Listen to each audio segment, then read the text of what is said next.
Have you ever thought about what really happens when your business starts doing well, maybe expands just across a state line? Hmm. Or, you hire that fantastic remote employee, but they live like 3 states away. You hmm might think, okay, simple operational step. But what if that one move suddenly triggers this whole cascade of unexpected tax bills you never saw coming? Yeah. Do you really know where your money's going when it comes to state and local taxes? And maybe more importantly, how your presence, physical or maybe even virtual in different states, actually shapes that tax bill? It's a huge question. And honestly, one a lot of businesses don't fully grapple with until it's too late. Welcome to the deep dive. We unpack complex topics to give you, well, the crucial bits of knowledge you need. And today we are diving deep into the very intricate, sometimes really surprising world of state and local taxes for businesses, Mm-hmm. often called SALT, right? Right, salt. We've got a ton of fascinating details on exactly how states decide who owes them tax, and also how companies navigate this multi-state maze. Sometimes they manage to minimize their tax hit pretty effectively. But sometimes they run right into the state's countermeasures, which can be quite powerful. Exactly. Our goal here is to give you a kind of shortcut to understanding these really vital but often overlooked tax rules. Get ready to maybe clear up some common myths and, highlight some details that could really change how you think about operating across state lines. Let's get into it. Okay, so to even start untangling this whole web, the very first idea we absolutely have to get our heads around is something called nexus. Hmm? It sounds kind of sci-fi, maybe, like something from Star Trek. But in the tax world, it's incredibly real. And frankly, it's the foundation for everything else if you're doing business outside your home state. That's exactly the place to start, Nexus. Yeah. It's the absolute baseline. You can think of it as the minimum level of connection, the minimum contact a business needs to have with the state before that state can even, legally think about taxing them. So it's like a threshold. Precisely. It's the gatekeeper.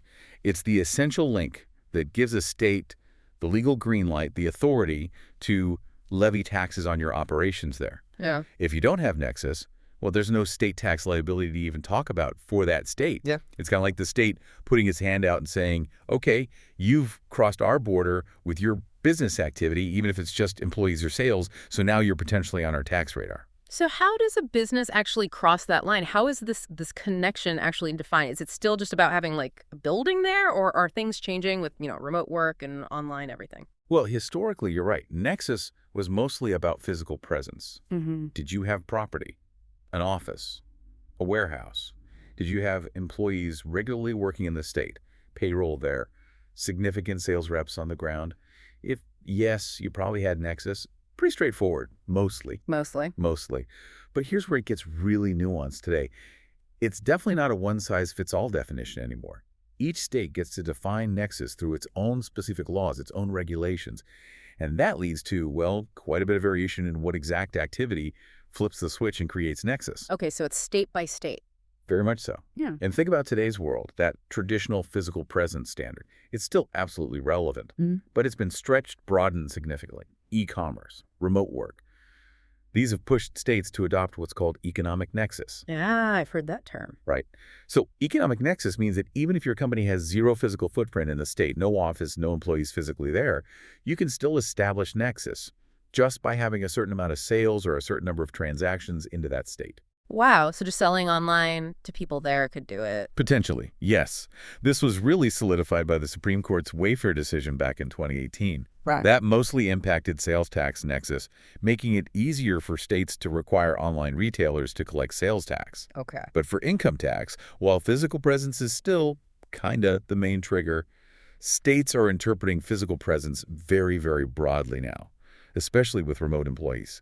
Seriously, having just one employee working full-time from their home in another state, that can absolutely be enough to trigger income tax nexus for you, the employer, in that state. One employee? Really? Yep, their home office can be seen as your company's fixed place of business in that state.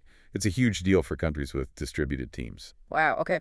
That sounds like the rules are changing fast. Is there like any federal help here, any kind of protection, maybe a shield against states just saying, gotcha, based on minimal contact? I think I've heard of something called Public Law 86272. Does that help? Yes. Public Law 86272. It definitely exists, and it is meant to be a federal limit on state taxation. Specifically, this law stops states and their local governments, like cities or counties, from imposing a net income tax on a business's income that comes from interstate commerce within that state's borders. Okay, that sounds good.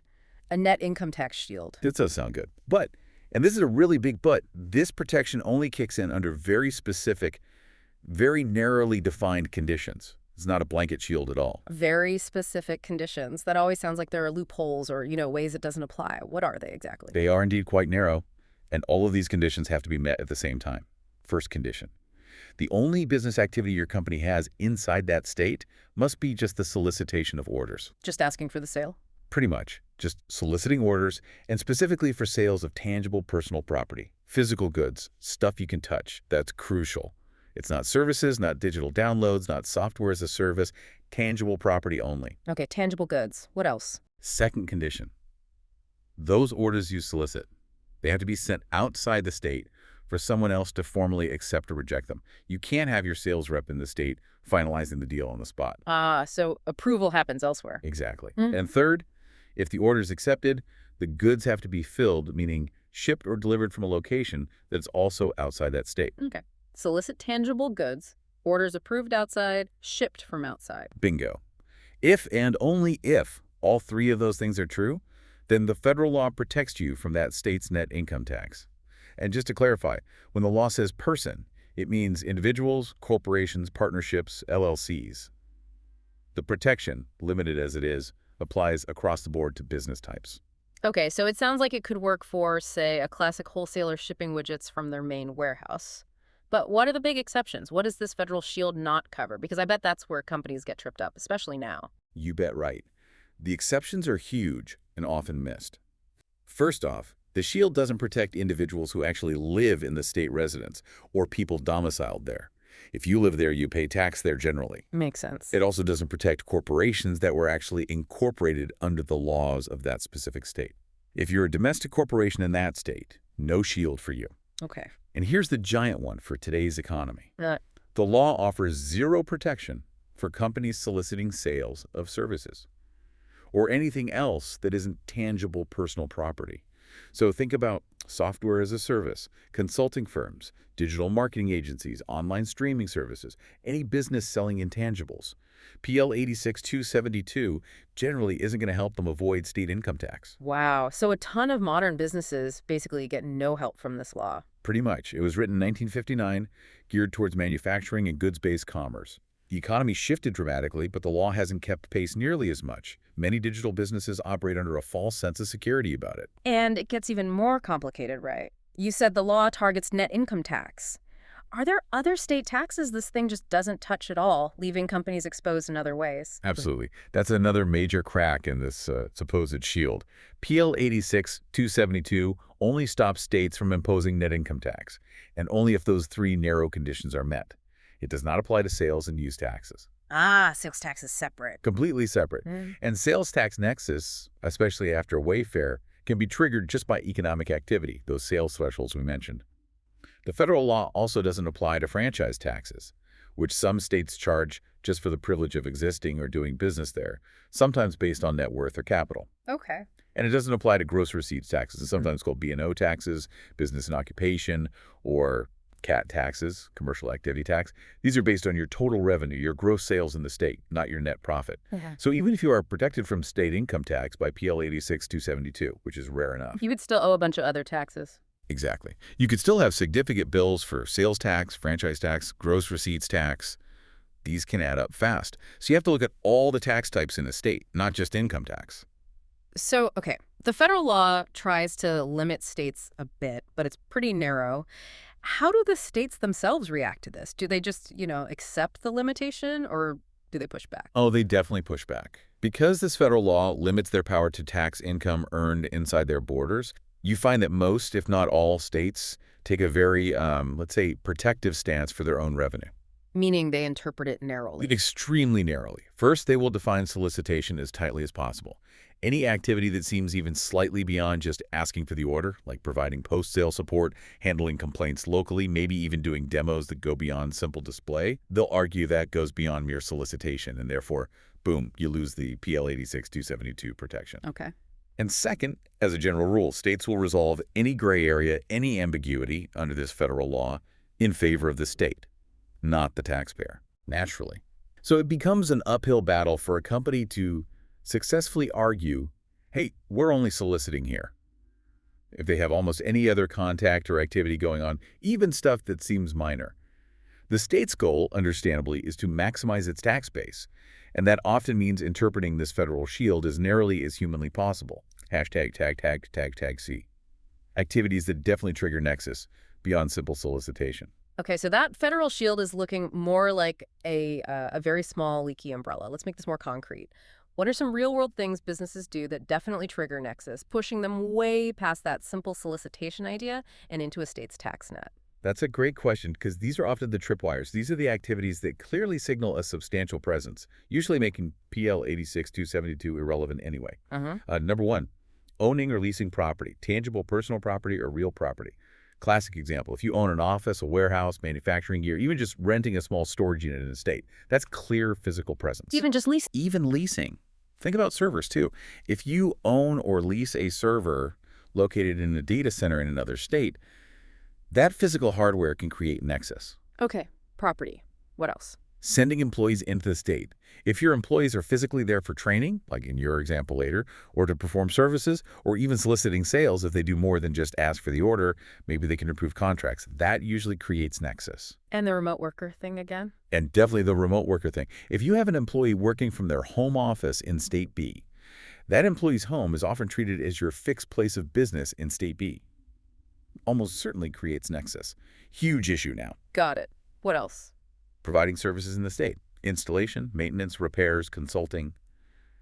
If your people are on the ground doing work for customers, that creates nexus. Even if it's a third party doing it for you. Yes, even using a third-party contractor to perform services on your behalf in a state can sometimes trigger nexus for your company. The state sees the service being performed for your benefit. Tricky. Anything else common? Accepting or rejecting sales orders within the state, or handling returns physically within the state.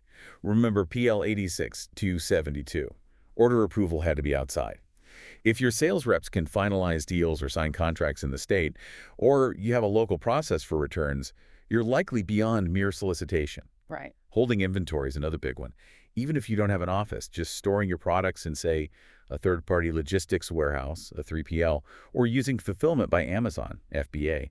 That inventory sitting in a warehouse in State C can trigger nexus in State C, especially for sales tax, but increasingly for income tax too. Wow, even FBA. Lots of businesses use that. Absolutely. And finally, even attending trade shows. While just showing up to solicit might be protected by PL 86-272 if you actually make sales at the show or you provide services there, or maybe your people stay for a longer period doing more than just soliciting. You could easily create nexus. States are getting much more aggressive about tracking trade show activity. Okay, that's a lot of potential tripwires. Let's use that Hunley Corporation example you mentioned to make it crystal clear. So Hunley Corp, based in California, sells computers. They solicit sales in Oregon, Arizona, and Colorado. But critically, they also provide installation services for customers in Arizona, and they run employee training sessions in Colorado. How does Nexus shake out for Hunley here? Perfect example to see the differences. Let's break it down state by state. California. Nexus, absolutely 100%. It's their home state where they're incorporated and based. Their commercial domicile is likely there where management directs things. Zero question about Nexus in California. Okay, home base is easy. What about Arizona? They do installations there? Arizona. Yep. Nexus is clearly established. Why? Because Hunley provides installation services to customers in Arizona. That activity goes way beyond just soliciting orders for tangible goods. Installation is a service, requires people on the ground, it's a distinct business operation. That creates income tax nexus in Arizona. They'll owe Arizona income tax. Okay, installation nexus. Now, Colorado. They do employee training there. Colorado. Nexus is also established in Colorado. The reason is the employee training conducted there. That shows Hunley has a physical presence, employees on the ground using facilities for a core business purpose, even if it's internal training. It's activity beyond simple solicitation. So, yes, income tax nexus in Colorado, too. All right, so services and internal operations like training trigger it. What about Oregon, where they only solicit sales? Oregon. Now, here's where PL 86-272 might actually apply. Based only on the facts, given that their sole activity in Oregon is soliciting sales of tangible personal property. Hundley is likely protected from Oregon income tax nexus by that federal law. Assuming the orders are approved and shipped from outside Oregon. Exactly. We have to assume those other conditions are met based on the phrasing solicitation of sales. If so, this shows the law can work. But notice how specific it is. If Hundley did anything else in Oregon, had one employee working remotely there, stored inventory there, offered repair services, that protection would likely vanish instantly. So even for Oregon, they'd still need to check sales tax nexus, right? Since PLA 6272 doesn't cover that. Precisely. They might avoid income tax in Oregon, but they'd absolutely need to check if their sales volume into Oregon triggers economic nexus for sales tax, or if any other minor activity triggers other taxes. The federal shield is very narrow indeed. So the big insight here seems to be that while this PL 86272 exists for so many businesses today, especially service or digital ones, it's almost like a red herring. It feels like it offers protection, but the reality is it was built for a different kind of economy. That's a great way to put it. It leaves countless companies exposed right where they least expect it, particularly as states get more creative in defining what counts as a taxable presence in their state. Really drives home the need to constantly monitor your activities everywhere. Okay, fascinating. So let's say Nexus is established, the state has its foot in the door. Now what? How do they figure out how much of your company's total profit they actually get to tax? You can't have every state taxing 100% of your income, right? Exactly. That would violate constitutional principles. So once nexus is confirmed, the next big step is figuring out the size of the slice of pie that state gets. And this is where two really important and sometimes confused concepts come in: allocation and apportionment. Allocation and apportionment. Okay. They sound similar, but they do different jobs in the state tax calculation. Generally, states don't just invent their own definition of income. Most states will actually start with your company's federal taxable income as the base. Oh, they use the federal number. Usually, yes. For corporations, they typically start with the figure on line 28 of the federal form 1120. That's the taxable income before certain federal deductions like net operating losses, NOLs, or the dividends received deduction, DRD. Why before those deductions? Because states have their own rules for NOLs and how they treat intercompany dividends. Using that pre-deduction line 28 number gives them a common, consistent starting point before applying their own specific state adjustments and the allocation apportionment process. It simplifies things, relatively speaking. Okay, so we start with line 28, federal income. You said the first step then is often allocation. What does that mean? It sounds like taking certain income and just giving it to one state. That's exactly right. Allocation is the process typically used for what's called non-business income. Non-business income, what's that? It's income that, by its nature, isn't really connected to the company's main day-to-day business operations that generate its regular income in all the states where it operates. Think of it as income arising from activities separate from the core trade or business. Okay. The process of allocation means you take this specific non-business income, you pull it out of that starting line 28 total, and you assign it, 100% of it, to just one specific state where it's deemed to belong economically. Usually this is the taxpayer's state of commercial domicile. Commercial domicile. Is that just the headquarters state? Often, yes. It's generally the state where the company's overall management and control happens, where the big decisions are made. Sometimes it's the state of incorporation, but usually it's about central management.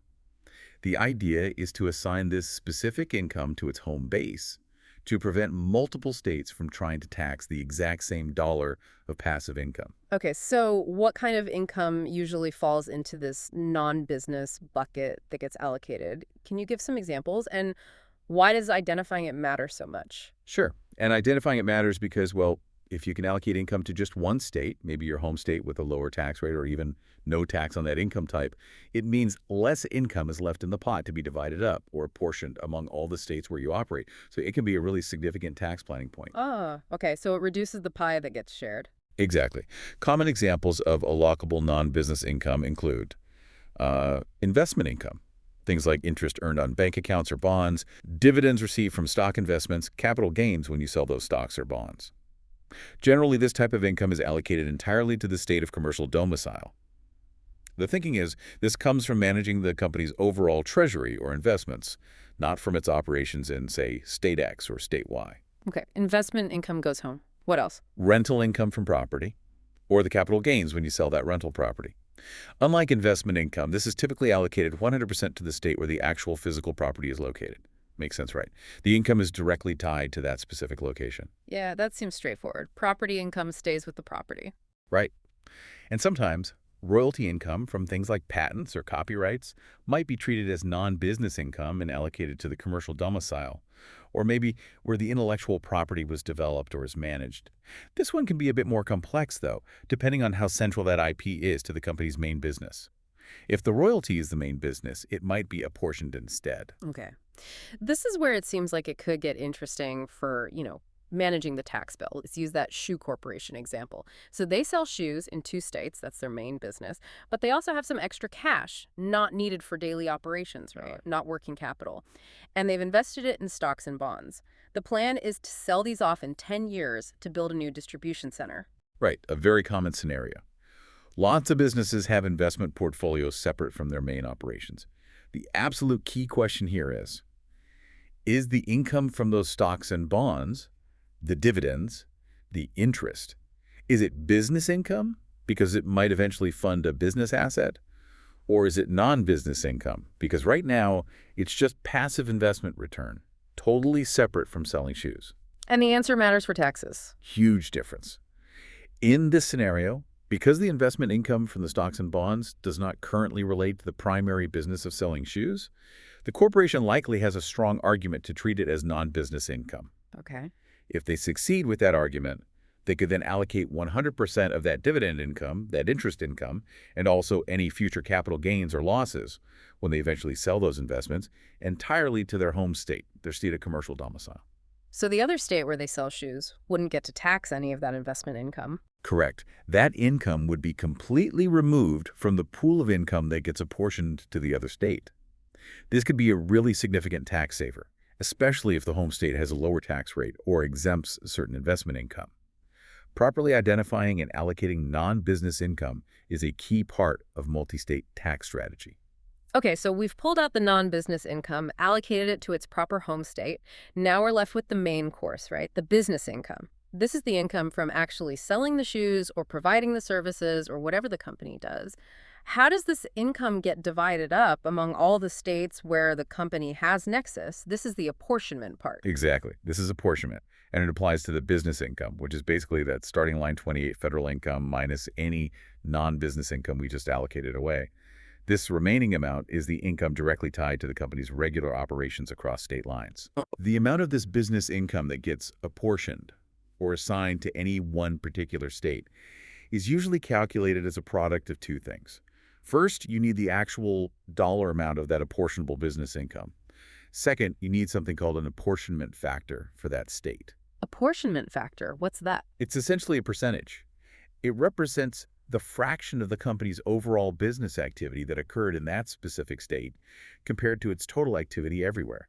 It's calculated using a formula based on the company's property, payroll, and sales. So it's like if 20% of your activity is in State A gets to tax 20% of your business income. That's the basic idea, yes. The factor tries to quantify how much of your business is really happening in that state. Multiply that factor percentage by your total apportionable business income, dollars, and you get the amount of income taxable by that state. Of course, the devil is in the details of calculating that factor. Right. So how is that apportionment factor calculated? Is there one standard way, or do states mess with this too? Oh, they definitely have their own approaches, although there's been some historical standardization. For a long time, the most common method used by many states was the three-factor formula, often equally weighted. 3 factors: property, payroll, and sales, right? Exactly. The formula was typically property factor plus payroll factor plus sales factor 3. Okay. Can you quickly break down what goes into each of those factors? Sure. The property factor is a fraction. The top number, numerator, is the average value of the company's tangible property, think buildings, equipment, inventory that's owned or rented within that state. The bottom number, denominator, is the total average value of all its tangible property everywhere. So it's like, what percentage of your stuff is physically in this state? Rent expense is usually factored in here too. Okay. Property share. Makes sense. Payroll. The payroll factor is similar. The numerator is the total compensation, wages, salaries, commissions paid to employees whose work is primarily performed in that state. The denominator is the total compensation paid to all employees everywhere. So what percentage of your payroll cost is tied to this state? Got it. And sales. This one sounds like it could be tricky. The sales factor is often the most complex and frankly the most fought-over factor. The numerator is the company's total sales that are sourced to that state. The denominator is the total sales everywhere. How are sales sourced to a state? Is it where the customer is, where the order is taken? Great question, because states differ. For sales of tangible personal property, those physical goods again, most states now use destination sourcing. The sale is sourced to the state where the goods are ultimately delivered or shipped to the customer. Pretty logical. Okay, destination for goods. What about services? Ah, services are much harder. There's less agreement. Some states source service revenue based on where the customer receives the benefit of the service, market-based sourcing. Others might source it based on where the company performed the actual work, the income-producing activity, cost or performance sourcing. This difference can lead to wildly different sales factors depending on the state rules and the nature of the service. So the classic formula was average of those three. Property, payroll, sales. Is that still common? It was the standard for a long time. But there's been a major trend, a really significant shift over the last decade or two. Many states have moved away from the equally weighted three-factor formula and adopted what's called a single sales factor apportionment formula. Single sales factor, meaning they only look at sales. Pretty much, yes. Or they give the sales factor massively increased weight, like 80% or 90% or even 100% of the formula, effectively minimizing or eliminating the property and payroll factors altogether. Wow. Why would states do that? Well, think about it from the state's perspective. It shifts the tax burden onto companies that sell a lot into their state, but maybe don't have much physical presence, property or employees there. It taxes the market. Conversely, it can benefit companies that have significant factories or headquarters, lots of property and payroll, in the state, but sell most of their products outside the state. So it encourages companies to locate property and payroll in the state, maybe, while still taxing out-of-state sellers who access their market. That's generally the idea behind it. It reflects this shift towards a more service-based, sales-driven economy and away from traditional manufacturing, where property and payroll were maybe better indicators of where value was created. But it means you absolutely have to know the specific apportionment formula for each state you operate in. Is it three-factor, single sales factor, or something else entirely? Okay, this definitely needs an example to tie it all together. Let's use that Kansas Corporation scenario. This should really show how nexus, allocation, and apportionment all work. Right. So the setup is corporation domiciled in Kansas. They also operate enough to have nexus in Missouri, Oklahoma, and Nebraska. We have the numbers for their property, payroll, and sales in each state. Their total federal line 28 income is $110,000. But remember, $10,000 of that is non-business income, like our Shoe Corp example, that gets allocated. So that leaves $100,000 of actual business income that needs to be apportioned. Okay, perfect setup. The big question is, how much of that $100,000 business income does each state get to tax? And we also need to remember Kansas gets that extra $10,000 of allocated income on top of its share. Let's assume, just for this example, that all four states use the traditional equally weighted three-factor formula. We need to calculate the factor for each state first. Okay, let's do Kansas first, their home state. Kansas, property factor. They have $400,000 property in Kansas out of a $500,000 total everywhere. So $400K, $500K to 80%. 80% property. Okay. Payroll factor. $40,000 in Kansas out of $100,000 total. 40K, 100K, 40% payroll. 40% payroll. Sales factor. $300,000 in Kansas out of $1,000,000 total. 300K, $1, 30%. 30% sales. Okay, now the average. Right, add them up. 80% plus 40% plus 30% divide by 3. That gives us an apportionment factor for Kansas of 50%. Okay, 50%. So Kansas taxes 50% of the business income. Exactly. 50% of the $100,000 apportionable business income is $50,000. But remember, Kansas is the home state, the commercial domicile here. Ah, right. They also get that $10,000 of allocated non-business income. Precisely. So Kansas's total taxable income is the $10,000 allocated non-business income plus the $50,000 apportioned business income. Total for Kansas, $60,000. Got it. $60K for Kansas? No, Missouri. Missouri, property factor, $50,000 property, $500,000 total equals 10%. Payroll factor, $30,000 payroll, $100,000 total equal 30%.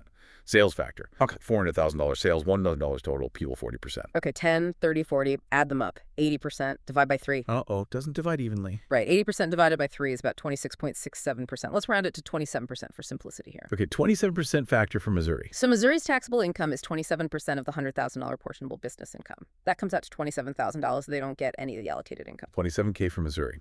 Next up, Oklahoma. Oklahoma, property factor, $30,000, $500,000 equals 6%. Yeah. Payroll factor, Yep. $20,000, it's 20%. Sales factor, $200,000, $1 million, 20%. 620, 20. That adds up to 46%.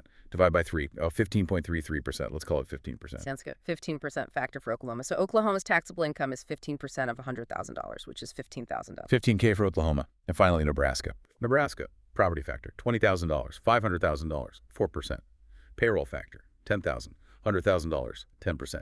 Sales factor, $100,000, $1 million, 10%. 4, 10, 10. Adds up to 24%. Divide by 3, that's exactly 8%. 8% factor for Nebraska. So Nebraska's taxable income is 8% of $100,000, which is $8,000. Okay, let's see if that adds up. Kansas, 60K, Missouri, 27K, Oklahoma, 15-town-K, Nebraska, 8K, $60 plus $27 plus $8, that's $110,000. That's $110,000. The total income we started with. Exactly. The allocation and apportionment process, when done correctly across all states, should result in 100% of the corporation's total income being subject to tax somewhere, allocated or apportioned, but ideally no more than 100%. So what's the real takeaway here for a business? Looking at this calculation, it's not just about your total profit, is it? It's intensely about where you have your stuff, your people, and your sales. Absolutely. This example makes it crystal clear how your operational footprint, where you choose to put a warehouse, where you hire salespeople, which state your remote coder works from, directly translates into how much taxable income gets assigned to each state.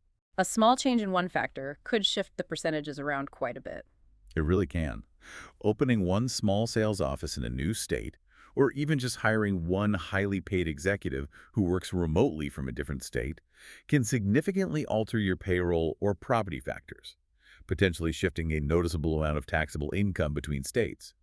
It highlights why businesses need meticulous records of where their property, payroll, and sales are, and they need to understand the specific apportionment rules, especially that three-factor versus single sales factor difference in every single state they touch.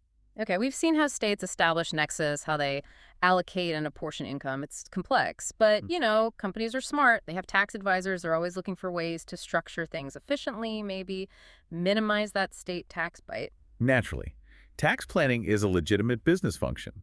Companies look for ways to structure their operations and finances to manage their overall tax liability, including state taxes. So the question is, do states just stand by and watch while companies maybe set up structures that shift income away from high-tax states? Or do they have ways to push back against that? Oh, they don't just stand by. This is a critical point. States are very aware of these planning strategies, and they've developed their own tools, their own countermeasures, to ensure they collect what they believe is their fair share of tax revenue. Like what kind of tools? Well, it's interesting. Most states don't have laws that are exactly identical to the powerful tools the federal IRS has, like Section 482, for adjusting prices on transactions between related companies, transfer pricing.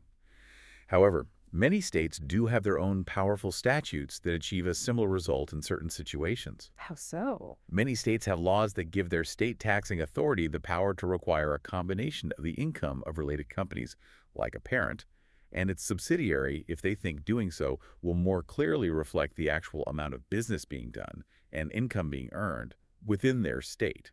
Combination. You mean like forcing them to file one combined tax return for the state, even if they're separate legal entities? Essentially, yes. Yeah. Or at least to calculate the taxes if they were combined. It's the state's way of looking through artificial corporate structures or intercompany transactions that might be distorting where income is reported. They want to tax the economic substance, not just the legal form. Okay, let's make that concrete too. Can you walk us through an example of a strategy a company might use, maybe involving related companies, that could reduce its tax in a particular state? Sure. Here's a classic, albeit somewhat aggressive type of scenario states watch out for. Imagine you have two related companies. There's Hold Company, which is set up in Delaware, a state often chosen for incorporation, sometimes with favorable tax rules or just corporate law advantages. Holdco has minimal activity itself. Its only real business is owning 100% of the stock of OP Company. Okay, Delaware Holdco owns OP Company. Right, and OP Company. It does all its actual business operations solely within, let's call it State X, a different state, maybe one with a higher corporate income tax rate. So OPCO makes money in State X. Holdco just holds the stock in Delaware. Exactly.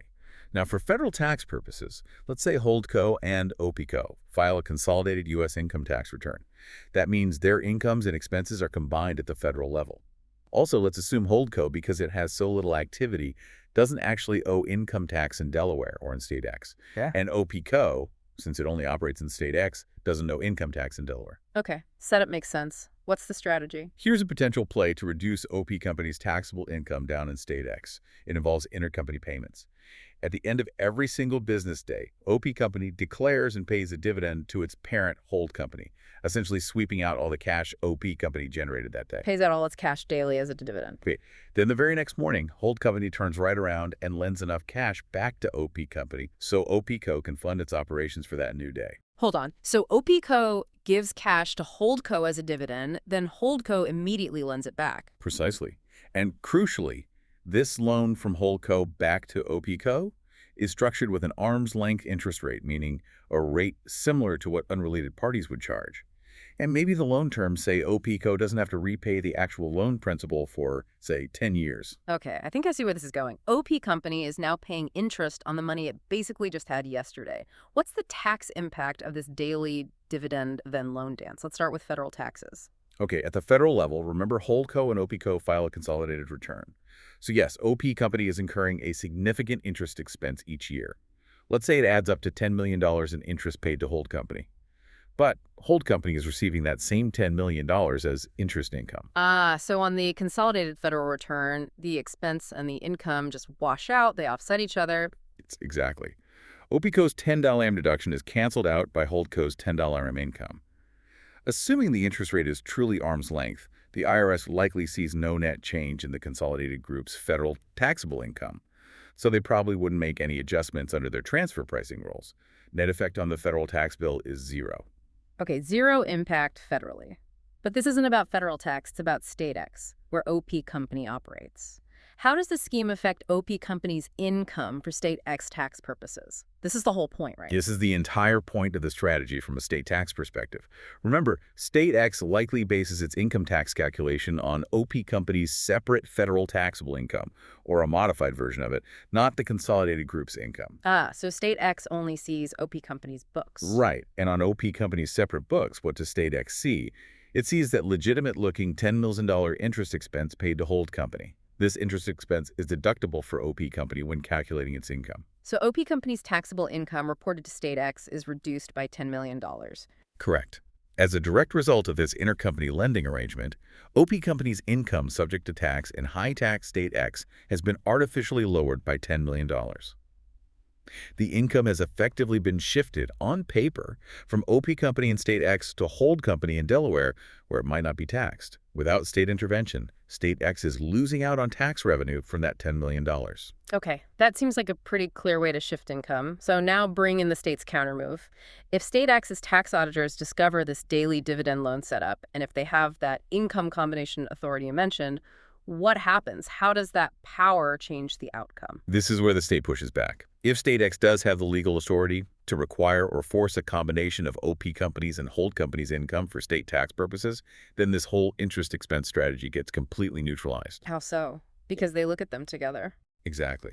When state X combines their income, it's essentially looking at them as one single unit for tax calculation in that state.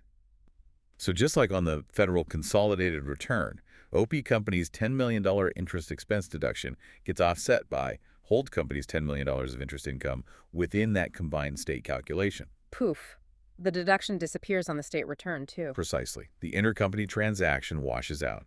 The combined line 28 amount reported to state X will now reflect the true economic profit generated by OP company's actual operations in state X before that artificial interest deduction. So OP company ends up paying state X income tax on full amount as if the loan strategy never happened. That's the result. OP company will pay the appropriate amount of state income tax to state X based on the actual operational income earned there. It's the state's way of saying, we see through the structure, we're taxing the economic reality of the business you're doing in our state. It prevents income from being artificially stripped out through intercompany charges that lack real economic substance beyond tax avoidance. Are there other ways states fight this besides forcing combination? Yes, definitely. Another common tool states use, sometimes instead of or in addition to combination, is what are called add-back statutes. Add-back statute? Yeah. These laws specifically target certain types of deductible payments made between related companies. For example, a state might have a law saying that if a company deducts interest or royalty payments made to a related entity, like a parent or a subsidiary, especially one in a low-tax state or offshore, it has to add back that deduction to its state taxable income. So they just disallow the deduction for state purposes. Essentially, Yeah. yes, unless the taxpayer can prove the transaction had a clear business purpose beyond just tax avoidance and that the amounts were arm's length. It's another direct way states combat strategies designed purely to shift income out of their taxing jurisdiction via intercompany payments. So the bottom line here is, while companies might try to use structures and intercompany transactions to manage state taxes, the states aren't naive. They have tools like income combination authority and add-back statutes to fight back and tax the income they feel is rightfully theirs. Absolutely. It's a constant cat-and-mouse game, a real chess match between sophisticated taxpayers and equally sophisticated state revenue departments. Hashtag tag given 5i. Key takeaways and your next steps. Wow. Okay, we've covered a lot of ground here. Nexus, allocation, apportionment, state countermeasures. So what does this all really mean for you, the listener, whether you're running a business, thinking about expanding, maybe just trying to understand this part of the financial world better? I think the biggest takeaway is just how incredibly complex navigating state and local taxes really is. It's definitely not just about filing your federal return and being done. Your physical presence matters immensely. Yeah. Where your employees work in an office at home, anywhere matters. What you sell, how you sell it, even how you structure finances between related companies, all of it can have really significant and often quite surprising impacts on your state income tax bill. It's not intuitive sometimes. Not at all. Understanding these core ideas, like nexus, that initial tripwire, allocation for non-business income, and then apportionment for the business income, knowing your state's specific formula is just vital for any business operating across state lines. Or even thinking about it. It's crucial not just to avoid getting hit with unexpected back taxes and penalties. Which can be substantial. Oh, absolutely. Penalties and interest can really add up over years of non-compliance. But it's also crucial for proactively managing your tax burden effectively. Understanding the rules lets you make informed decisions. Sometimes companies find out, maybe during due diligence for a sale, that they had nexus in 5 states for the past 10 years and never filed. That's a nightmare scenario. Yeah, you really don't want that kind of surprise. It sounds like even small operational choices can have these big ripple effects across different states. They really can. Hiring one remote worker, like we keep saying, opening a tiny sales office, deciding to use a new 3PL warehouse in a different state. These seemingly minor decisions can fundamentally change your state tax footprint.